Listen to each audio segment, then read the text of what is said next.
ningemwona Magufuli nipige magoti nimpongeze hadharani. Yani rais wa muungano wa jamhuri, mchapakazi hachoki, anayepinga nani? Hapa najua zinaendelea vizuri, kituo cha afya kinaenda vizuri. Hakuna kituo cha afya hapa. Mkurugenzi yuko wapi? Mkurugenzi wa wilaya njoo hapa. Hakuna kituo cha afya hapa. Haya mkurugenzi, eleza kwa nini hapa hakuna kituo cha afya?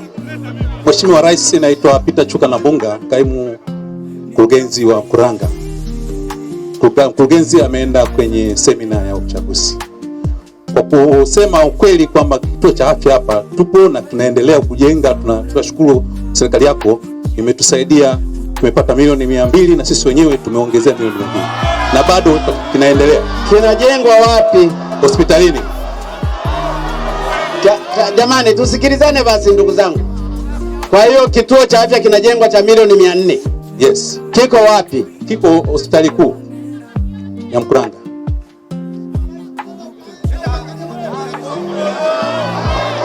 Hebu njoo baba.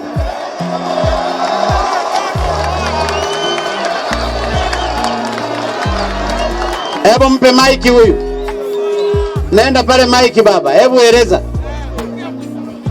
Naitwa Hamisi Shabani Mwalami na Solokondo Mareka Oyoyo, mkazi wa Mkuranga, mzaliwa wa Mkuranga. Nilikuwa nakuomba Mheshimiwa Rais ungeenda kutizama kwanza haya mazingira hapo Mkuranga kituoni. Abantu benshi baramukundaga, abaturage ba Tanzania n'abahanga benshi bavuga ko Afrika ibayigize yibura President 10 nka Magufuli. Afrika yatera imbere mu buryo bukomeye cyane. Yahita itandukana n'ibintu by'ubukene, inzara, ibintu byose bijyanye n'amoko, amacakubiri muri politike, ibintu byose byahinduka. N'izindi politike zigiye zinyunyuza umugabane wacu wa Afrika. Zose twatandukana nazo, Afrika ibayigize abaperezida nk'icumi bameze nka Magufuli. Ubundi President Magufuli aratangaje iyo kurikiranye ibikorwa yakoze mu gihe gito cyane yamaze ku butegetsi. Ushobora kutarabyumvise cyangwa se wajya ubyumva mu gace. Ibaze ko yayoboye igihugu cye ya Tanzania imyaka 5 n'iminsi 132. Ariko bakaba bemeza yuko ibikorwa yakoze biri imbereho ya mwarimu Kambarage Julius Nyerere wabayoboye imyaka irenga 22. Kandi urabizi ko nimba mujya mukurikira amateka wabizi yuko mwarimu Kambarage Nyerere yakoze ibikorwa bikomeye cyane yahabwigenye Tanzania yabageje kuri byinshi cyane. Ariko urebye mu gukorera igihugu usanga Magufuli ari imbere cyane ho Nyerere. Rero iyo mugirangije n'abaperezida bose bayoboye Tanzania usanga nta numwe wamigereranyaho ku bikorwa bye. Ibikorwa yakoze ni byinshi, yubatse imihanda, yubaka ibiraro, yubaka ikibuga cy'indege, yakoze ibintu byinshi cyane bigiye bitandukanye. Mwisi ibyo gusa n'imiyoborere yayinjiyemo ibyo bita ghost worker, abayobozi bahembwa batakoze, ndetse n'abayobozi birirwa bakora ingendo hanze y'igihugu, byose yabyinjiyemo abishira akadomo. Si ibyo gusa yakoze kandi yagize ati afata n'imishahara y'abayobozi ba ministry, ndetse ahereye no kuri we ku giti cye afata nk'umushahara ucamo kabiri. Avuga ati umushahara mukuru ni mwinshi ucamo kabiri. Ko ubundi umushahara wari mu 15 arawurutsa awugeza ku 4,000. Iki nicyo cyatumye Tanzania yahise igira umuvuduko uri hejuru, ituma igenda ku muvuduko wa 6% ku kigero cy'ubukungu. Bituma bitangaza amahanga barebye ukuntu Tanzania iri kuzamuka mu rwego rwo hejuru. Kandi bivuga ko ibyo byose yabikoze imyaka 5 gusa, mu gihe hari abandi bayobozi bamara imyaka 10, 10 na 20 ibyo yakoze bataranabigeza no mu kimwe cya kabiri. Ibyo akaba yabira n'urugero rwiza abandi ba perezida ba Afrika. Ubundi se kuki Magufuli yiswe perezida waje kubwimanuka, accidental presidential. Kandi ikindi undi yagiye kubimanuka. Ubundi byose ushaka wabihera mu ishyaka rabere umunyamuryango CCM cyama cha mapinduzi. Ishyaka ry'imindura amatwara akaba naryo Tanzania kuva ku bwanyerere kugeza iki gihe. Ubundi amahirwe yagize yo kuyobora igihugu byatangiye mu mwaka wa 2015 ubwo hatangwaga itangazo yuko abashaka kwiyamamaza kuyobora igihugu bajya gutora fomu ziri ku by'ishyaka. Dodoma harimo abanyapolitiki rero mumvaga neza ibyo na politike, bamwe bari abadepite abandi ari abaminisitiri, bose bahise berekeza Dodoma kuza kuzuza izo fomu. Gusa Magufuli icyo gihe ntabwo yigeze abishidukiramo, yise yikomereza imirimo ye kubisanga minisitiri w'imirimo n'ibikorwa, dore ko yakunda gukora cyane. Ku itariki 24 z'ukwa 2015 ikinyamakuru The Independent yahishuye yuko bakabwe muri CCM abasaza bakuze mu ishyaka rya CCM harimo nka Hassan Mwinyi, Mkapa, n'abandi bose bari bakuze cyane muri politiki ya Tanzania. Bacishije amaso mu bantu bose bari baje kuza fomu, babona bose ntawujuje ibisabwa byo kugira ngo abe yayobora Tanzania. Abandi se ugasanga bafite imiziro yitandukanye. Gusa hari uwahabwaga amahirwe imbere y'abandi bose, uyu yitwa Edward Lowassa. Yari nabaye minisitiri w'intebe. Nawe yari afite uhanganye nawe Bernard Membe, we yari minisitiri w'ububanyi n'amahanga. Kandi uyu yari afite n'abamushyigikiye kubera ko na perezida Jakaya Kikwete nawe yari amushyigikiye. Abasaza rero twavuze byatumye bajya gushaka Dr. Joseph Pombe Magufuli, nawe ngo abe yakandika nawe akajya kuzuza iyo fomu.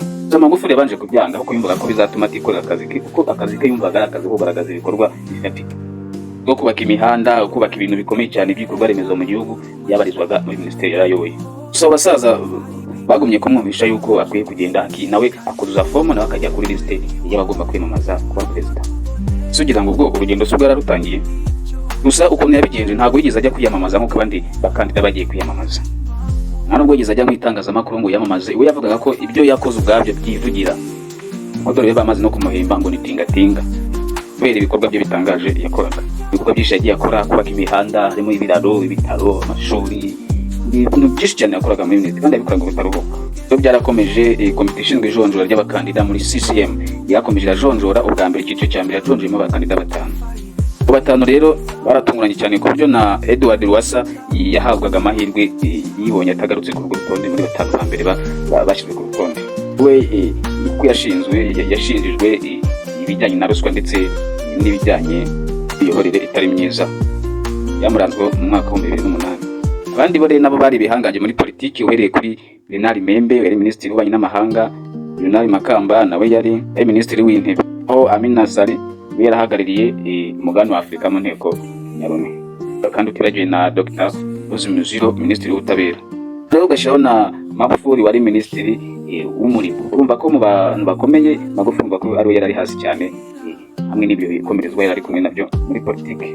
Ko benshi bibiraga ko hagati ya Membe na Migiro harimo uzakomeza akavamo umwe muri bo akaba perezida wa Tanzania. Abandi rero muri batatu baje gukomeza harimo Magufuli, ndi babiri banyuma rero bafite imbaraga z'amahanga ndetse bafite n'ubushobozi bwa politiki, bari bikomerezwa muri politiki kandi bafite n'abashyigikiye. Aba rero batatu batoranyijwe yarangiye bagiye kuri liste y'itora bajya gutorwa n'abaturage. Byaje kugitangaza bimaze kumvikana yuko Magufuli yahigitse abo bose uko ari batatu. Ari ku itariki 17 ubwo Magufuli yatorwaga n'abarwanashyaka ba CCM 2,100 yo baba 87 n'igice kimwe kwijana. Amin agira ibice 10 kwijana, agira 10%. Aho Migiro nawe yagize 2%. Sari kwibuke ko ishyaka CCM rifite irindi shyaka rihanganye gitwa Chadema, kama cha demokrasia na maendeleo. Kuko umugabo twavuze Edward Lowassa yari minisitiri w'intebe, yari umurwanashyaka wa CCM. Ariko bikarangira bamubuje gukomeza n'ibibazo bya ruswa yagiye agaragazwaho. Byatumye n'umurya ruswa waruharwa cyane muri Tanzania kuko yashinjijwe arenga miliyari y'amashiringi. Ibyo byose yaje kubitora ishoti yigira mu ishyaka yamukeba wa CCM Chadema. Nyuma abasaba ko babagira umukandida, hanyuma akababera umukandida, ubundi akabereka amayeri yose nk'umuntu wari uvuye muri indi shyaka bahanganye kandi yari ku butegetsi. Abwiye ateka tugiye guhangana n'umuntu uzi ibintu byo kubaka imihanda gusa, uriya ni umwana muri politiki nta kintu ashomwe mungire umukandida gusa mbereke. Chadema rero ntabwo yaje yahise imushira imbere rwose, iravuga iti tubonye umuntu uzaturwanyiriza uwo duhanganye. Gusa CCM nayo yabonye ko bikomeye, avuga iti uyu ntabwo tuzi ko tuzamuva imbere. Kwiyamamaza Magufuli yavuze ati murabizi nge namwe ubwanyu uzakora akazi nta kindi gusa ni ugukora akazi. Yakomeje abwira rubanda ko ibya politiki ntabwo abizi cyane ndetse ntabwo ashaka kumenya amacenga yabyo, uretse gukora gusa ubundi akigendera. Sugira ngo so yegukanye amatora yarangiye abanyatanzania batoye Magufuli uce 58% na 39.7% bya Edward Lowassa. Iyo mpamvu rero mbese bavuga yuko ari perezida waje kubwimpanuka bitewe n'ibyo bikomezwa yagiye ahigika. Itariki ya 5 mwezi kwa 2015 ko Magufuli yarahiriye kuyobora igihugu cya Tanzania, azamura ukuboko arahirira kuyobora igihugu. Ndaje dukore usamaze kurahira abategetsi bandi benshi bagiye batekereza tere kugaba arishimira intsinzi, ibatere kwishimira ko yazamuwe mu ntera mpaka bayi perezida. Gusa yaje gutungurana yerekeza mu mujyi wa Madaraka, wa Dar es Salaam hakorera mari n'ubukungu. Yaje atunguranye Ako kanya abo yasanze basibye ku mpamvu zitumvikana yahise abirukana. Abandi nabo basigaye ababwira ati umuntu w'umunebwe muri mwe abe yisezera hakika kuko ntabwo tuzashobokana. Nyuma kandi iminsi 3 nanone yamaze guperereza ko mu bitaro umujyi wa Muhimbili Hospital ko hakorerwamo amanyanga. Ko yabigenje nawe yarahazindukiye mu gitondo kare kare, babona aje atunguranye, ntawe yabwiye, ntawe ubizi, ntawe ufite amakuru. Sanga abaganga babereye ku matelefone, abandi bari kwiganirira, abandi bari kurya, abandi bari guseka. Ubwo icyo yakoze, umuyobozi w'ibitaro yese amwirukana ako kanya. Yemwe si ibyo gusa, yagiye no mu kigo gishinzwe imisoro muri Tanzania, afata umuyobozi waho baramwirukana. Si bisubiye gusa, ahubwo yirukanye n'abandi bayobozi bose arabirukana bari muri icyo kigo. Si ibyo gusa kandi abizi ko ni umuhanga cyane, ese yinjira mu biro afata impapuro agenda asoma areba umutungo w'igihugu ugenda utikirira. Ikindi buri utazi nuko buri ibintu bigenda bimunga imari y'igihugu ni ingendo z'abayobozi, amanama agiye atandukanye bigenda bitwara amafaranga menshi cyane utashobora kubara. Kugira ngo perezida cyangwa se minisitiri w'igihugu ahaguruke ajya nko mu ruzinduko rw'igihugu cyangwa se mu rugendo rw'akazi, umubwire ko icyo gihe hakoreshwa amafaranga menshi cyane kuko babamuherekeje ni benshi, amatike kandi bagenda mu myanya ihenze cyane mu ndege. Yewe iyo myanya urebye amafaranga ayitwara, wowe wayaguha wayarya ubuzima bwawe bwose. Si ibyo gusa, udashizeho n'amahoteli bararamo n'iki byose, ibyo bafata byose ni byinshi. Uzi icyo Magufuli yabikozeho? Ibi yabivugutiye umuti nyuma y'iminsi 3 yicaye mu ntebe ya perezida ari kwitegereza uko abantu bose bari gukora. Ubwo yavugaga ati ingendo zidasobanutse z'abayobozi bajya hanze zirahagaze. Avuga ati n'ingendo zisigaye abazijyamo bagomba kuba ari ingendo z'ingenzi gusa. Ikindi yanongeye ati kandi mugomba no kugenda mu myanya isanzwe mu ndege isanzwe, kuko n'ubundi wajya mu mwanya wihariye, wajya mu mwanya uhenze cyangwa udahenze n'ubundi ugira aho ujya. Ikindi kandi bakadara mu mahoteli asanzwe n'amahoteli y'ibitangaza. Kandi ikindi iminsi yo kumara mu mahanga ikaba mike cyane.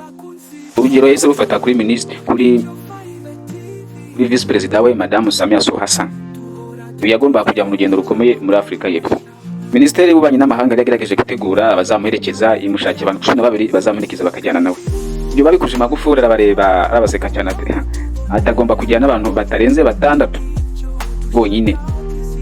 Mu kwa 12 kwa 2015 babizi hagomba kuba inama y'agahebuzo, inama ya Chogamo. Iyo nama yagomba gukora mu bigo bya Malta, abakuru b'ibihugu bari mu muryango bose bagomba kujyayo. Ubundi busanzwe ubuyobozi bwa Tanzania iyo bwakoraga delegation iherekeza abayobozi bagomba kugira mu bantu bagira mu 100. Ariko bitewe n'ingamba Magufuli yarazanye nshya, baragerageje baragabanya bagira ku bantu 50. Mukara bareba arabitegereza ariko abantu 4 barahagije bonyine gusa. Abwa atari gusa n'amakipe umupira w'amaguru muhereje mu nama. Ni ibiki koko mwamukora? Izundi bitwaye icyo abantu 2 cyangwa 3 bahagarariye igihugu. Bira abantu batangiye kumwibazaho cyane, ndetse n'amahanga atangiye kwibaza ati se kuki adashyiraho guverinoma. Niba yashubije ati ikintu cyambere kimunga umukungu w'igihugu ni ministeri, ibigo bye bitandukanye bidafite umurwa bari mu gihugu.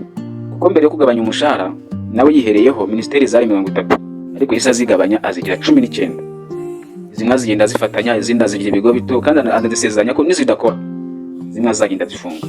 Ikindi kintu rero bajya kinyunyuza imari ya leta ni ibirori n'inama zidashira. Sanganga inama ngo zabereye muri hoteli runaka, ubundi se ngabayobozi ngo biyakiriye ngo muri hoteli yari zinga. Ibyo bintu byose bimunga ubukungu bw'igihugu.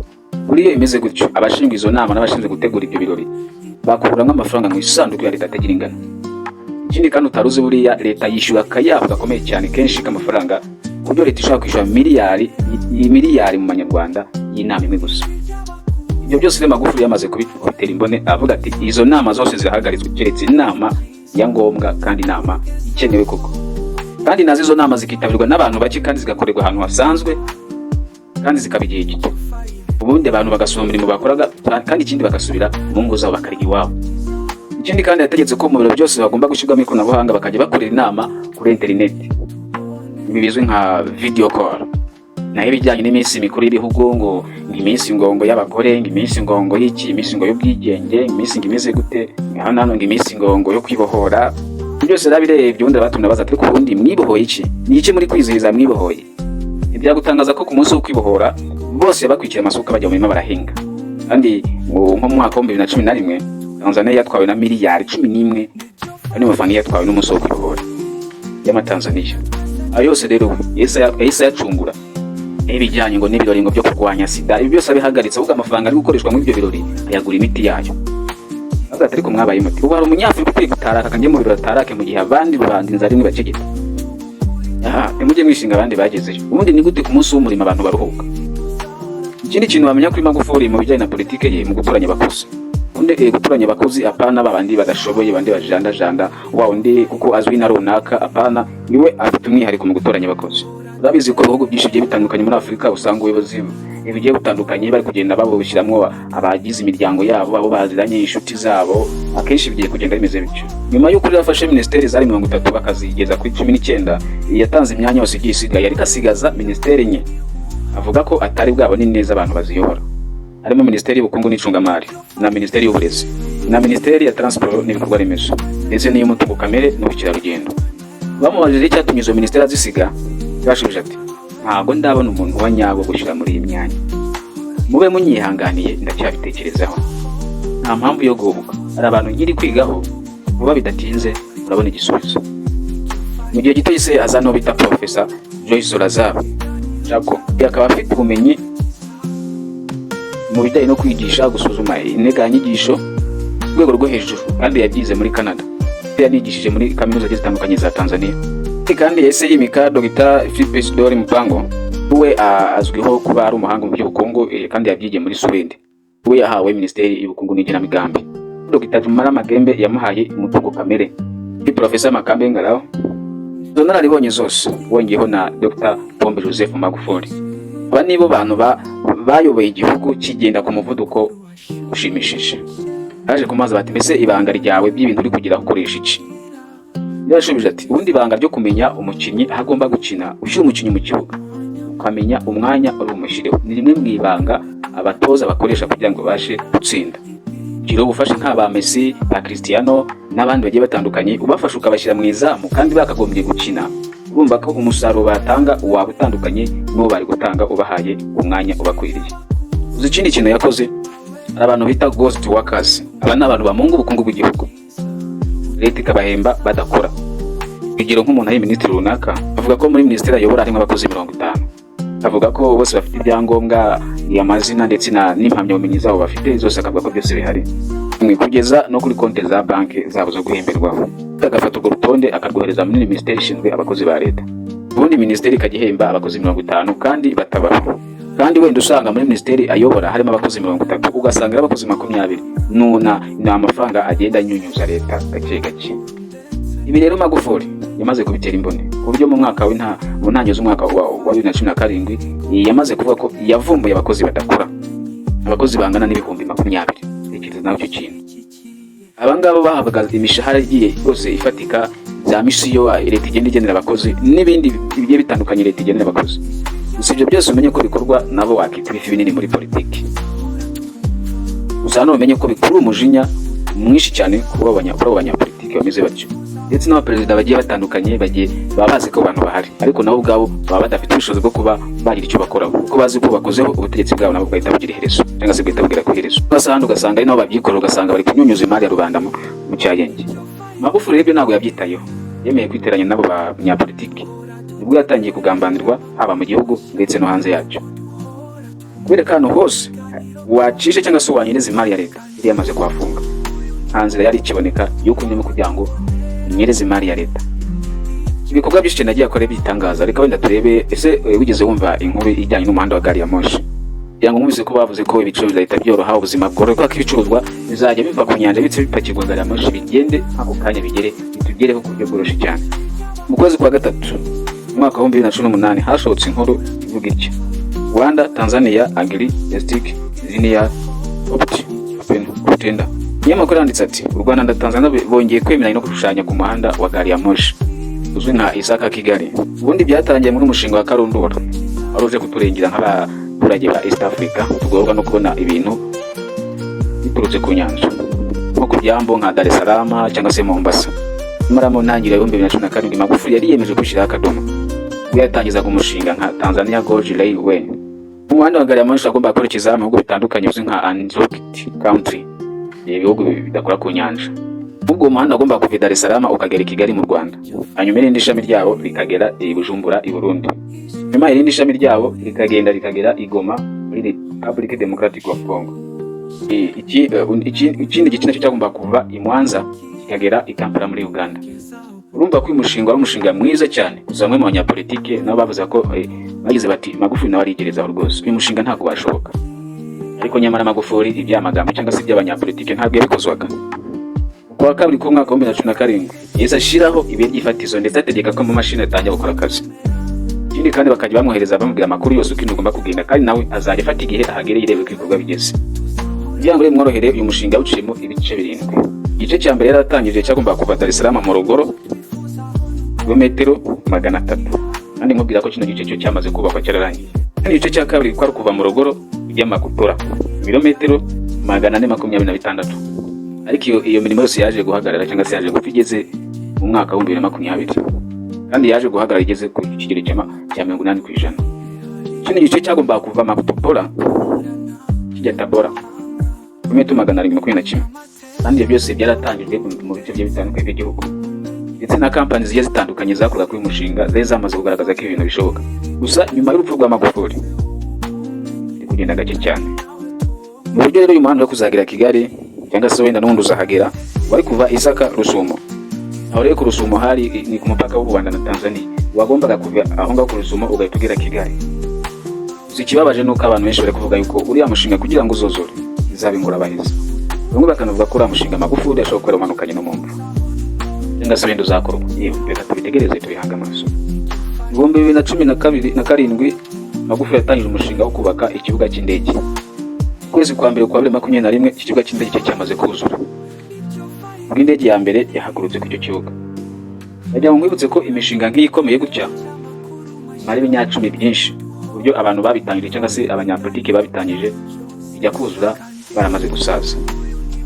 Ariko igitangaje mu myaka 4 gusa Magufuli amaze kubisoza birabirangije.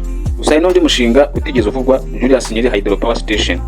2019 Magufuli yatangije umushinga karundura wo kubaka amashanyarazi herereye ku mugezi muri Orofeji gace ka Morogoro. Yari yamaze kwegeranya tiriyoni n'igice z'amashiringi ya Tanzania, bajya rutanga gigawati 5920.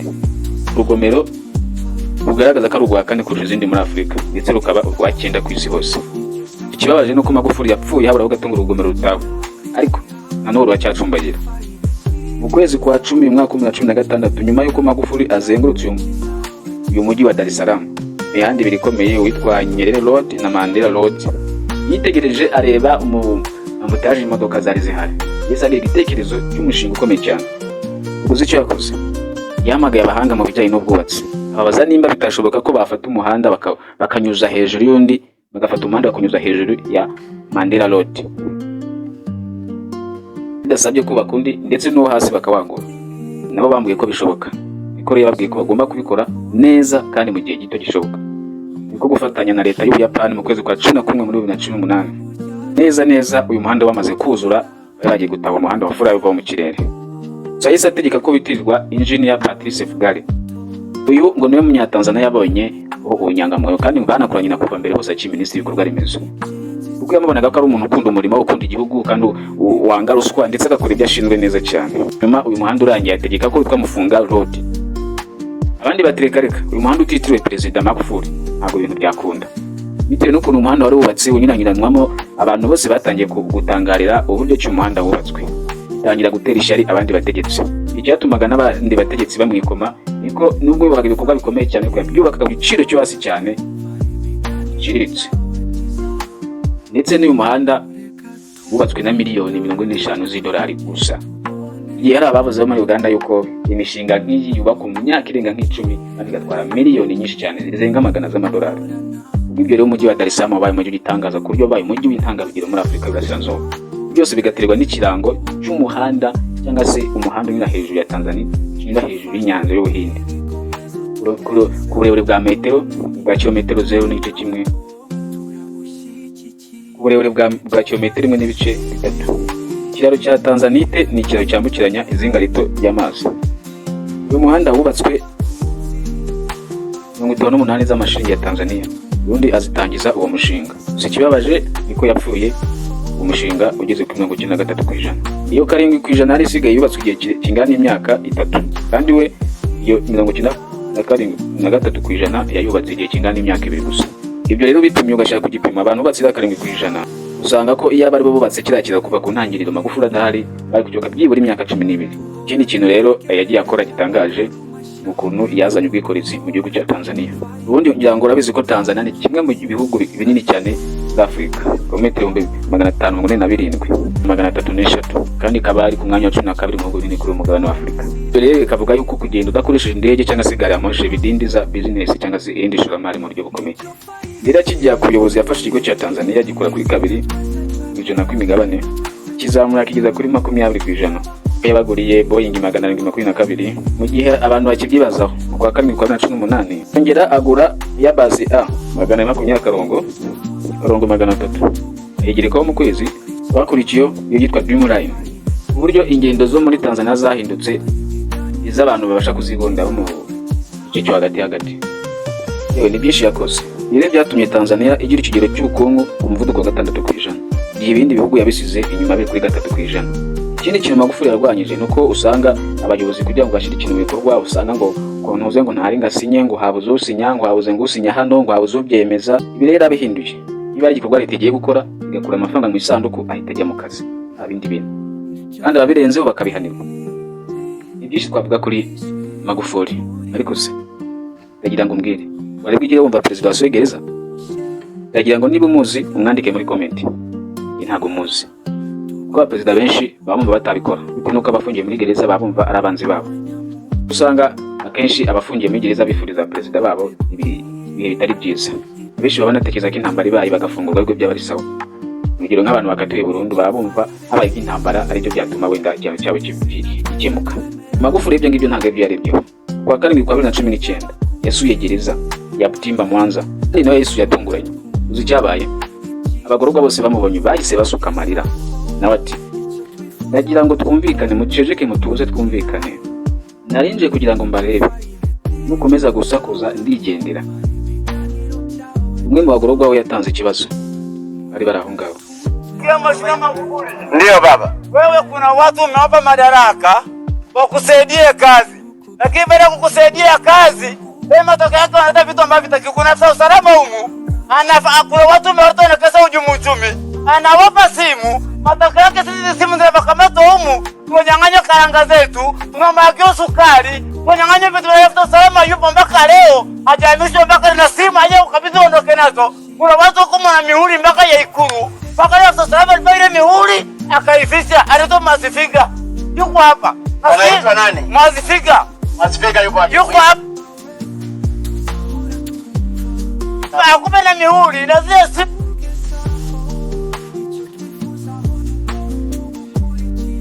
zote akukabidhi na wale watu wakwambie. Uwo musaza ufite ubwo bumuga yitwa Karikenya Thomas Nyambuge yari akatiwe igifungo cy'imyaka 30. Yari arimo abwira president akarengane bakorerwa n'umucungagereza. Hanyuma president ahita amuhamagaza yamwaje kibimutera hanyuma baza n'abandi bavuga nawe icyakurikiye ko umucungagereza yakanura umukwiye. Ikindi kandi ibyo umufunga byahise bisurirwamo usanga ararenganye ahita anafungurwa. Magufuli akomeza ati mwicare mutuze kugira ngo mutuze ko mfite nakandi kazi kenshi kujya gukora. Nshaka ko muvuga ibibazo byanyu mufite ariko muri rusange apana ikibazo cy'umuntu ku giti cye, kari ikibazo cya buri wese. None wese umuntu afite ibibazo bye nanjye mfite ibibazo byanjye. Mumbwire ibibazo n'ibyo president mumva yakimura. Undi mugabo Hashim Hassan Kiju aho yamutekereje akarengane yakorewe za kugira amubwira ukuntu yamba ubutaka bwe ndetse yabwamba n'umusirikare hamwe n'umupolisi ndetse anamubwira ukuntu yamufunze ubutazasohoka. Mambo mengi sana lakini hawa sasa huyo Kurwa yuko hapa. Nimalizie na kwangu mheshimiwa. Mimi Hashim Hassan nimeuza shamba langu lilioko hapa pesa. Matokeo yake nimepewa kesi ya utakatishaji na mheshimiwa Sangali askari ananiambia utakaa jela mpaka ukute mke wako kaolewa. Maneno gani? Naishi hapo uchungu umenipanda mno na shingo kusema. Mmoja kesi ya utakatishaji fedha iko humu na kesi iko mahakamani na anapoitwa kuja kutoa ushahidi anashinda. Shamba la kwangu na hata hakimu mwenyewe alipokuja hapa nilisema mbele ya mkuu wa gereza shamba niliouza la kwangu, kwa nini peo kesi utakatishaji? Hakika na mwezi wa 7 huyo ni polisi. Anaitwa nani? Sangali RPC na timu yake. Unamjua huyo Sangali? Yuko ofisi ya RCO Unamjua huyo Sangari? Unamfahamu? Unaifahamu hii kesi? Kwamba huyu alitakatisha shamba lake, kwamba anatakiwa akae gerezani kwa maisha yote. Muite huyo Sangari aje hapa tukute hapa. Yamwumvise ko Magufuli yasamagara ngo Sangari wigize akara akajye bagasobanura neza ukuntu afunga umuntu ubuzima bwe bwose akarenganya abanyantege nke. Nuko rero baramuzanye ngora by'imico bamukoreye, bamugereye mu kebo yagiraga amabandi. Si ibyo gusa, Magufuli yize gufata igihe agenda mu rugendo, akagenda agera ahantu mu mujyi runaka agahagarara ibirometero 10. Niba wadukurikiye video itangira ngira ngo wabibonye cyane. Hanyuma abantu benshi babimenye bagahurura, umwe ufite ikibazo akabaza, byose agahita asubizwa ako kanya. Nubwo yageze mu karere ka Mukuranga arahagarara ubundi abaza abayobozi babo, nabohereje amafaranga amashiringi miliyoni 200 yo kubaka ibitaro byo kubyariramo, nkaba mwarabyubatse he? Ubuze yarashubije ati ubwije ukuri ikigo nderabuzima twatangiye kucyubaka, ikindi kandi tubashimira ubuyobozi bwawe ko mwatwaye miliyoni 200, hanyuma natwe twongeraho 200. Ubu ngubu dukomeje kubaka. Perezida Magufuli ati mwacyubatse hehe? Ubuze yarashubije ati ku bitaro. Abaturage bose ati reka arabeshya. Nyuma Magufuli ati mureke twumvikane. None ubwo bivuze ko nabaye miliyoni 200, none ubwo mwacyubakira namwisho 200, bivuze ngo mumaze kucyubakisha miliyoni 400. Umuyobozi ati ye. Magufuli ati kiri he? Umuyobozi arishura ati ubitaro bikuru bya Mukuranga. Abaturage bati reka arabeshya, gusa haje kubona ku mugabo uzamura urutoki ashaka kugira icyo avuga. Magufuli ati uramugabo n'umuhe mikoro ababwira ukuri. Mugabo ati ngiye navukiye ino Mukuranga, none nyakubahwa perezida ndakwinginze tugende tujye ku ibyo bitaro urebe aho hantu bakubwira abahubatse ibyo bitaro. Yahise ahamagara Mukuranga aramubwira ati ndagira ngo ejo uzaze hano Mukuranga, uri kunyumva neza? Uzaze hano ushugurikiye ku Jafia, uzaza hano ukurikire bino bitaro, uzarebe izo miliyoni nabahaye uko zakoreshejwe, urebe ese abazikoresheje nabi ni bande, abaziriye ni bande, uzagenza izo miliyoni 400 icyo zakoze kandi uzamenye n'icyo bazikoresheje. Niba imizari uzamenye ngo abaziriye ni bande. Wanyumishe neza minister? Ruzagira no ryari? Imbere ya saa 6. Abati imbere ya saa 6 sangahe? Magufuli ati saa 3 cyangwa saa 4 uzaburi hano gukurikirana icyo kibazo. Ni byinshi cyane yagiye akora. Gusa mu kwezi kwa 9 kwa 2019 yakangaranyije isi yose. Ubwo Magufuli yagiraga ati abantu baboneza urubyaro n'abanebwe batinya gufata inshinga z'uko bazatinya kugaburira urubyaro rwabo. Ntibashaka gukora cyane ngo bagaburire umuryango munini, niyo mpamvu bajya mu byo kuboneza imbyaro ngo babyara umwana umwe cyangwa babiri. Abanyatanzania mubyara abana benshi, igihugu kirahari kandi namwe murahari. Kuko ibyo byo kuboneza imbyaro n'ibifindafindano byaturutse imahanga kandi mutazi n'icyo bigamije. Ibihugu by'ibihanganyire byatangiye kumwishyiramo ngo arimo ngaruzuza ngo abanisi. Nawe icyo bashuje babwiye ati umunyatanzania uzabura icyo kurya ntago azajya kumusabiriza. Arongera ati gendi doctor ntago ndinjije ukabeshi mu bivuga. Kandi urumenye ko Magufuli yavugaga ibyo yarabya abana 7 ku mugore we Janet Magufuli. Ni mu mpera z'umwaka wa 2018 nibwo yashizeho itegeko ko bahiga abiha mu kwisha mu mibonano mpuzabitsina bihuye nk'asabatinganya ufashwe mu munyururu imyaka 30. Imiryango yo muri Amerika yari muri Tanzania ngo yirengera ngo uburenganzira bwa muntu arayirukana. Umushyikirije abakora imibonano mpuzabitsina biteye kimwe, ubu ngubu agahaga ibihembo. Ibyo Magufuli yabigize ibye, ahita ashinga komite ishinzwe ibyo bintu igizwe n'abantu b'abarakare 17. Harimo abapolisi bakomeye mu rwego hejuru, abasirikare mu rwego hejuru ndetse n'abaganga bakomeye. Ibyo baje no gushyira uburyo bwo gutanga amakuru ku muntu ubonye cyangwa se umenye umuntu ukora imibonano mpuzabitsina n'uwo bahuje ibitsina. Ibi rero byatumye mu burengerazuba bw'isi bakunda iyo mico ino banayizanye muri bihugu byacu, byatumye barakara. Nubwo batangira bajya ku misozi bavuze induru, batangira kwita Magufuli umunyagitugu ndetse ngo n'umugome. Ni byinshi cyane twavuga kuri Magufuli. Ariko se yari ukwiye ko perezida wa Afurika bakopera kuri Magufuli? Ese bazabishobora?